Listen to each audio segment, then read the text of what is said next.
Hey YouTubers, and welcome to the Kevin Strong Show. And in this video, we're going to talk about the crab bucket mentality. Crab bucket mentality. Some of you may have heard of that before. It's basically a concept that deals with you have a bucket of crabs and then you have a few crabs that's trying to get to the top to get out of that situation. And just before they get out of the bucket, one or more of the other crabs in the remaining bucket pulls them back down. So nobody can ever get out of that proverbial bucket, so to speak, because as soon as you get close to the top, there's always one or a couple more that's just going to just pull you down because misery loves company. So we're going to talk about the crab bucket mentality, and I've got 5 key points here that I want to share with you about this. And I think more importantly, the common theme that you're going to see throughout these points is that it's kind of like misery loves company. And a lot of things you do that's outside of the norm that other people are either risk adverse or don't have the wherewithal or the hard work to push through certain things to get to a higher level, whether it be professionally, financially, health-wise, whatever. The point being is that you make them re-examine their self-worth by going beyond a point where they couldn't. So without further ado, let's get into this. The first one is called a hierarchy power. And it says one reason as to why people do not want for you to succeed in life is because of their personal need for control. This behavior tends to happen when those closest to us, such as friends, family, co-workers, and so forth. How many of you can relate to that?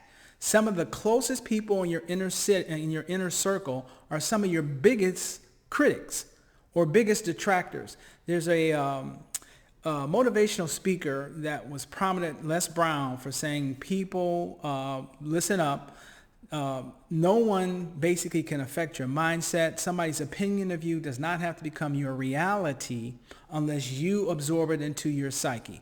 I'm going to end this video later on with another Les Brown quote. It's a little parable, but I think it's not only powerful, but it just ties up all of this stuff when you start talking about not only from a crab bucket mentality standpoint, but just how people just whine and complain about so many aspects of their lives, but they do very little to improve their situation. The second concept is called feeling trapped. Another reason as to why people do not want for you to succeed is because if you do, they begin to question themselves and feel, quote, behind in their own lives. So rather than being inspired by your success and doing something positive, they bring you down in hopes that you don't get ahead of them.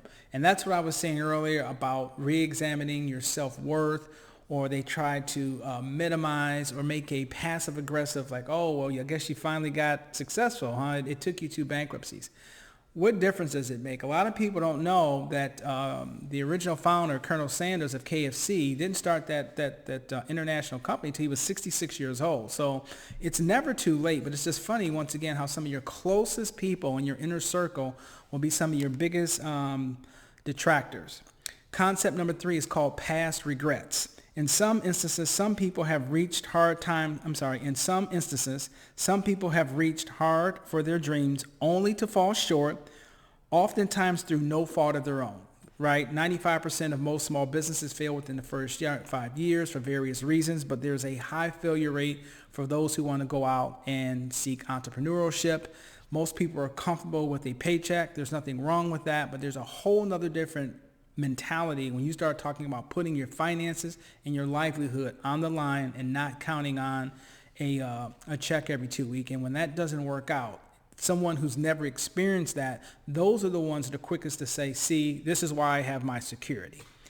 Stay in your lane. That's all I say. Be happy for both sides of that. Okay. And it says often when those people see other people succeeding, it makes them reflect back on what they could have done differently. Once again, I say you get this common theme of about re-examining your self-worth because somebody was able to push the envelope a little bit farther than you.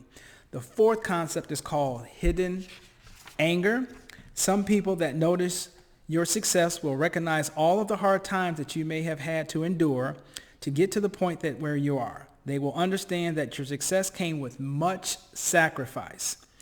The ones that they were not willing to make With that being said, a part of them may be angry at themselves for not doing everything that they could have done. How many times have we said, even to our kids, that we want them to get the best grades as possible, we want them to maximize their potential, and then somehow once you graduate from high school and become an adult, you're okay with status quo. You're okay with being average.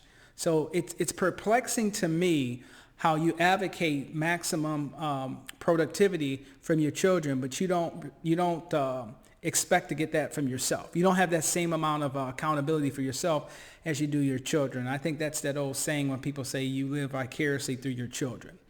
Last but not least, this one's called a misinterpreting concept. Talking about your hard-earned professional achievements isn't wrong, but not everyone is going to feel the same. That's simply just the sad truth. A lot of the time, it has nothing to do with you or your success. It has something to do with emotions that they are feeling within themselves.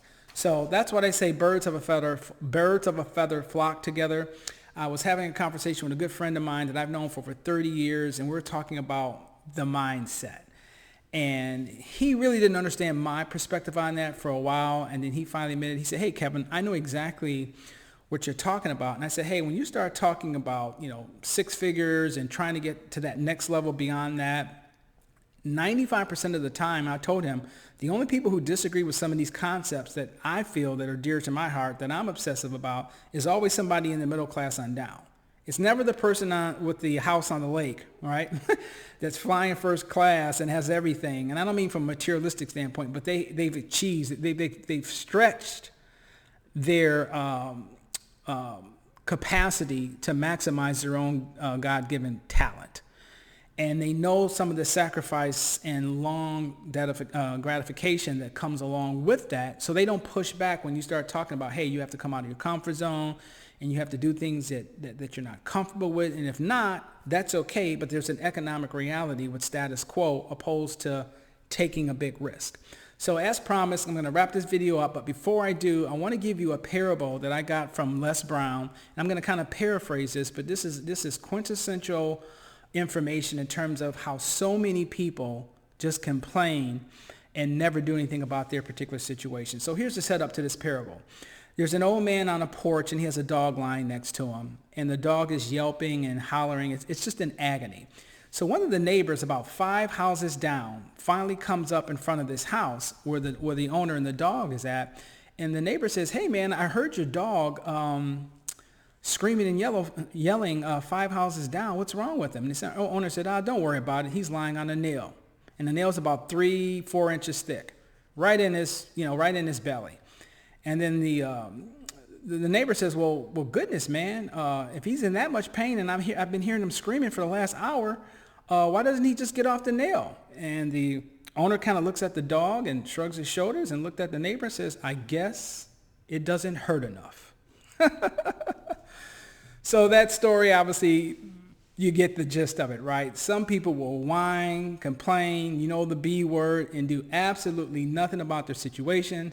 I have friends, male and females, that have been trying to get out of debt for 20 years. I have male and female friends that have been trying to lose weight for 30 years. So I'm not here to cast aspersions on anybody. We all have our ups and downs, but I think it's imperative to be an advocate for somebody who's trying to maximize their potential. And if you don't have the internal fortitude to get in that risk game, to get to that higher level, at least you can do when you're on the sidelines is clap.